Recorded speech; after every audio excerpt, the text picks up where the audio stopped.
This is a bag of onion peels. And we are currently outside on my balcony with this bag of onion peels. Why, you might ask, are we? Well, this balcony heats up to about 100 degrees every day because it's south facing and the sun is beating down on it all the time. I've also brought with me this big glass jar of water. And what are we doing today? We're setting up a solar dyeing experiment. Now, when I look up dyeing with onion peels, yellow ones give me bright yellow and orange colors, and purple onion peels give me these moody purpley orange ones. And I figured I could just combine the two and get like a deeper orange color. Maybe. So I've been saving up onion peels for the last few months in my freezer in this little Ziploc bag, just stuffing them in until the bag is ready to pop. And now they are ready to sit on the balcony in the heat for a few days before I strain the peels out and dye some wool. It's been about 1 day since I set up my solar dyeing experiment on my balcony. It's currently 99 degrees on the balcony, as it was yesterday about this time, and I want to see what my dye is looking like. So I've brought with me this index card, and we are about to do a little dip color test to see what is happening with these onion peels.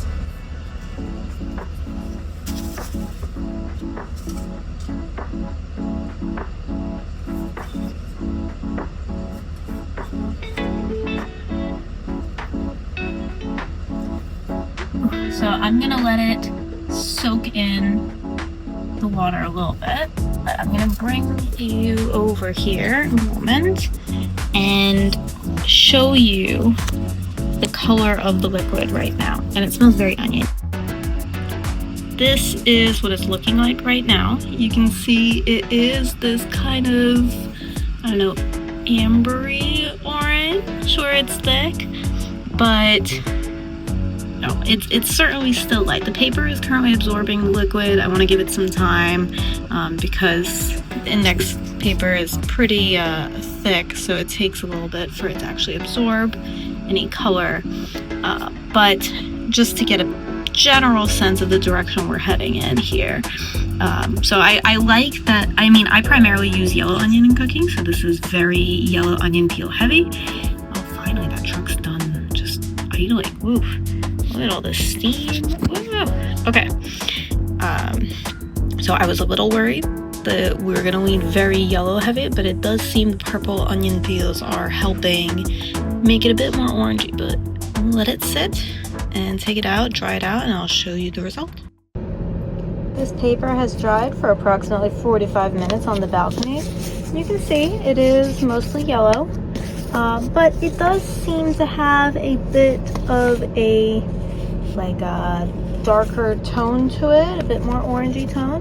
So I'm letting this dye bath keep sitting for another day, do the same test tomorrow, see what my paper looks like, and go from there. 2 days in, let's see, do the paper test. Let it sit. And we have day 3. Let this soak up some color, and I'll come back. You can see the color hasn't really changed much by the 3rd day. There's this one spot that was in the liquid a little bit longer. I left this one in much longer. You can see it's a little bit darker there. So I have hope that with a mordanting of the yarn, it'll actually take on a lot more of this deeper color. We will see. But at this point, I have strained out the onion peels, and now I just have the liquid in the jar. And so now I am waiting for a sunny day, because we have a nice rainy, gloomy day today, and I believe tomorrow here in the Boston area. So I'm waiting for the next sunny day, and I will set my mordanting jar out on the balcony with the yarn and let that sit for at least a day, mordant the wool, and then the next day I'll put the mordanted wool into the dye, and we'll see what happens. I've now taken 2 handspun skeins, Corriedale and Swaledale, and placed them in a jar on the balcony with some alum mordant and a bunch of water. And now I'm gonna let this sit and heat up in the sun and mordant.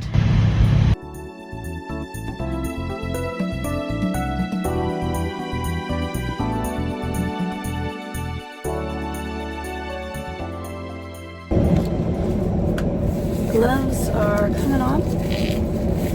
Time has come for me to take these skeins out of the mordanting solution I've had out on the balcony the last couple of days.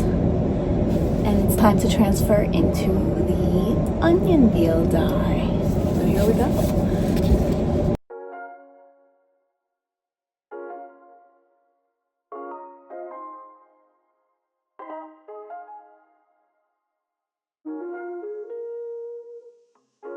Alright, now that I have squeezed out the mordanting liquid from these skeins, they are still moist though, so they can absorb the dye pretty quickly. Now it's time to transfer. And I'm going to leave them in here for I think 2 days on the balcony.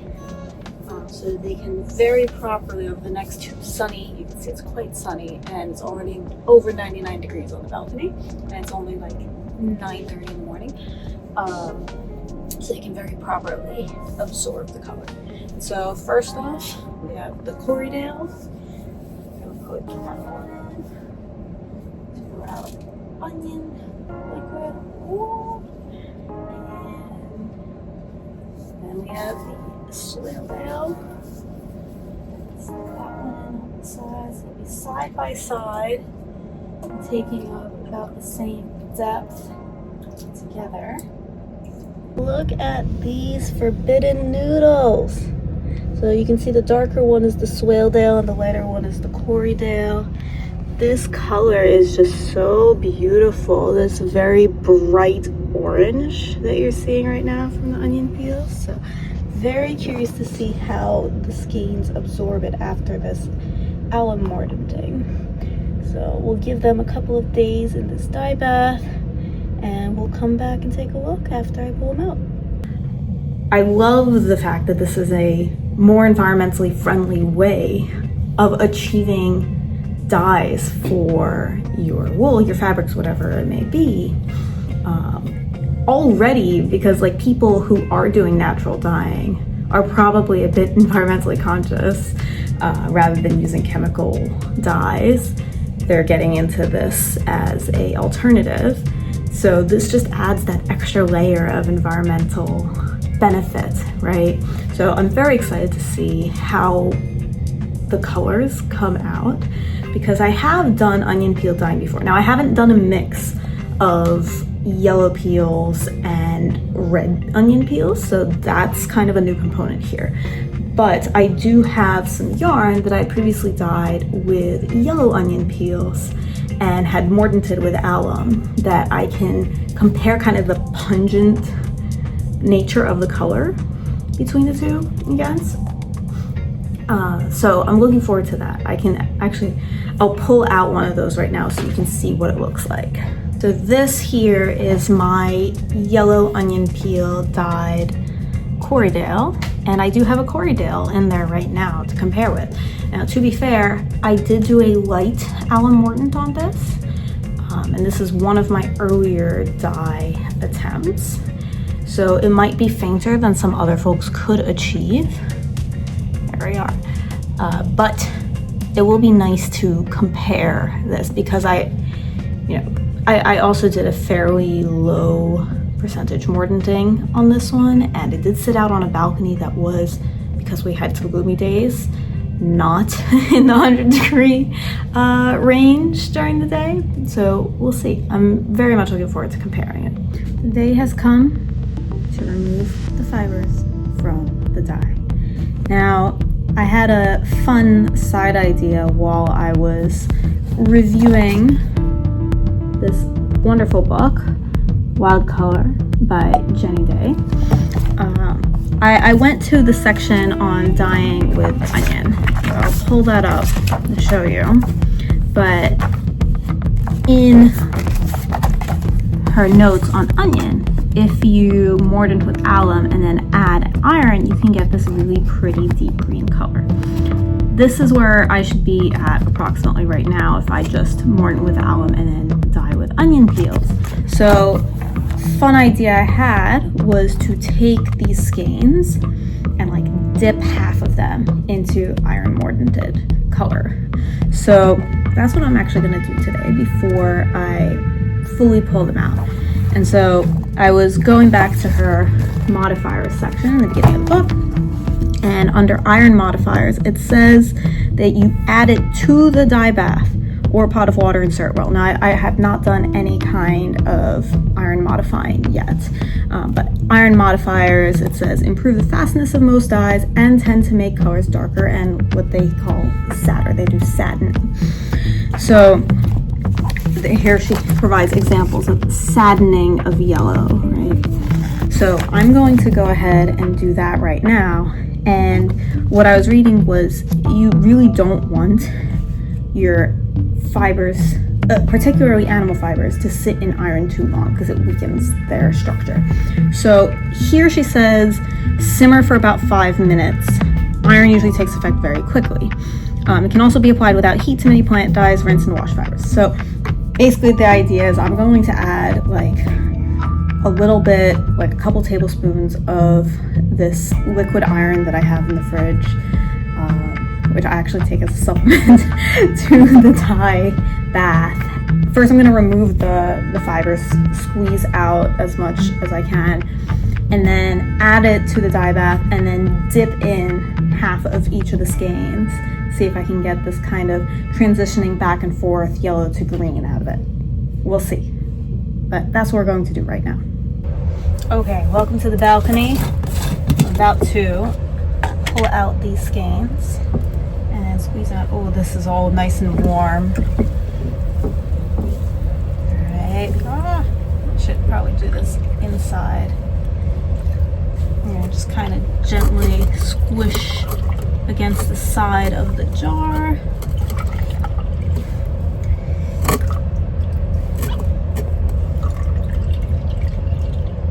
Okay, skein number 1.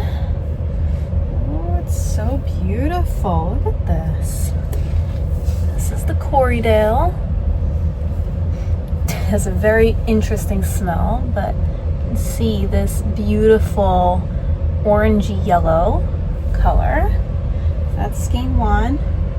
I'm just gonna drape it here behind me on this box for a moment.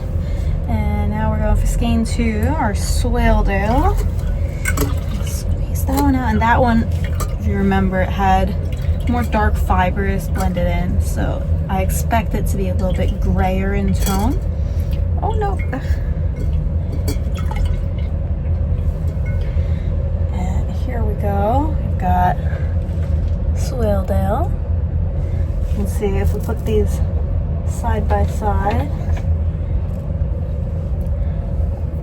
the Corriedale is brighter than the Swaledale, as this one has those darker fibers.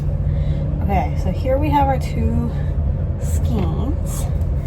Now my iron Floridix that I use as a supplement. Give this a nice shake.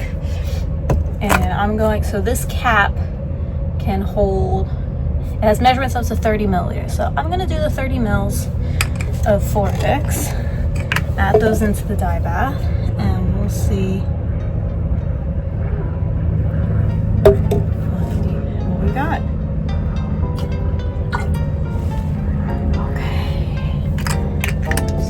That is now in the dye bath, and my hands have a bunch of little Swaledale, Corriedale, I think this is Swaledale, on them. There we go. Swirl this around. You can see got the darker, a little bit browner color. And now I'm going to take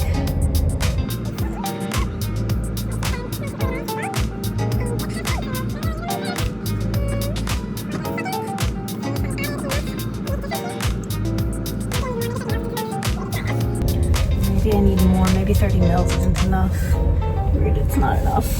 Because there isn't like an immediate change happening. And my understanding is this should be a pretty strong change. So let me add another 30 mils maybe.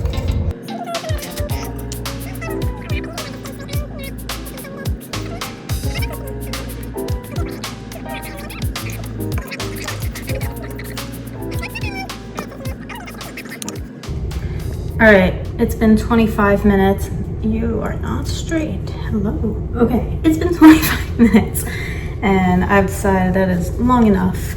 I don't want my fiber quality to be ruined by this little experiment of using a supplement iron. So here we go. Ready? Here's the top.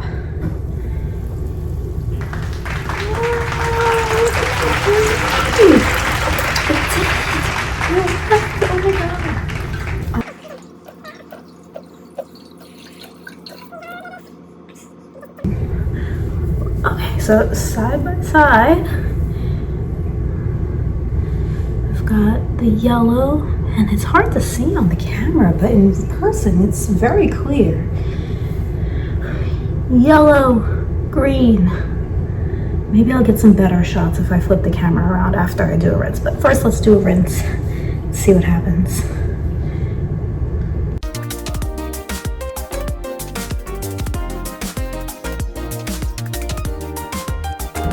All right, so I've now hung these on my balcony to dry, and hopefully you can see a bit better here the color difference. So in the back here I have hanging the Swaledale skein, yellow, green, and this green seems darker than the Corriedale green. Here's the yellow, but there is still a difference. I think it will make a very interesting variegated knit when it's actually knit up. And we'll see once it dries out how it looks, but it's already much more vibrant. It's got this variation yellowish to greenish-ness, and it does appear a bit more orangey yellow than yellow compared to my first onion peel dye, which was just yellow onion skins that I showed earlier in the video. They're dry. I have these two lovely onion skeins ready to show you. They have hung and air dried. They're nice and ready and squishy. So first of all, the Swaledale. I'm gonna bring this up a little closer so you can see. You can see here, I've twisted it so you can see the greens and the peachy colors side by side. So here you have the mordanted greeny color, and here you have the peachy color. It's very light, you can see, but it's there. You can see, and it will have a very variegated knitted look. It is clearly, there's a darker green or sadder color and a peachier color in here. So this is how the Swaledale turned out. It's much more distinguished, I would say. The two colors are more distinguishable than, not distinguished, but distinguishable than the Corriedale. Still visible, you can see here is a light green stripe, here is this peachy stripe. Still visible, but not as striking, I would say. You can see side by side now as in the Swaledale. So here, let's see if I can get to focus. Here's the Corriedale. You can see here's our peachy, and here's our kind of greeny, saddened color.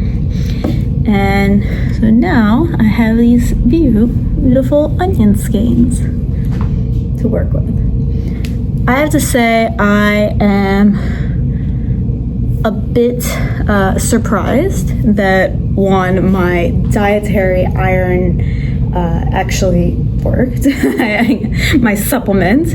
I did actually order a real iron modifier. I have the powder. It arrived over the weekend. So next time I will be able to use a full strength, just straight up iron, no other things, not for dietary purposes, for the mordanting process.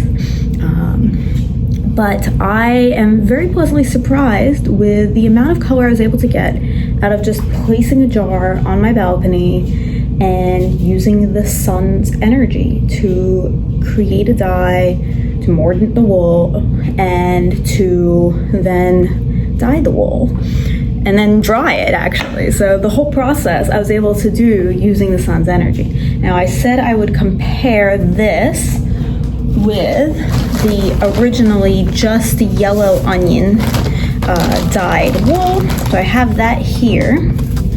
You can see this, there we go, this yellowy color was just yellow onion skins. This time I had a mix of yellow and red onions, and so I'm going to put side by side. You can see the red did actually contribute a little bit more of this orangey tone compared to just the yellow of the yellow onion skins. I do think that if I had gone a bit stronger on the alum pre-mordanting, they both would have been more vibrant. I'm still a little tentative to put a lot in. I know there's guidelines on weight, but it always seems like so much when I weigh it out. So I need to be braver next time and put a little bit more and see if I can get a brighter color. Because when you look at Jenny Dean's Wild Color book, it has very vibrant colors. Now, of course, every fiber will pick up color differently, and the water conditions, the heat conditions, all of that play a role here, right? But you can see adding red onion peels to the mix will make it a little bit more peachy compared to just having the yellow onions. So there's that comparison for you. All in all, I am absolutely pleased with the result. I'm pleased with the environmentally friendly nature of this dyeing method. I'm absolutely going to be doing this more, particularly since it's still summer. The sun still heats my balcony up a lot. Even in the winter, my balcony gets pretty warm, but right now is the perfect time to be doing this. So I'm already scheming my next solar dyeing project. But in the meantime, these are the results. Thank you for joining me today in this wonderful adventure that I went on over the last couple of weeks. And I look forward to sharing more creative adventures and chaos with you in the coming future. Bye-bye.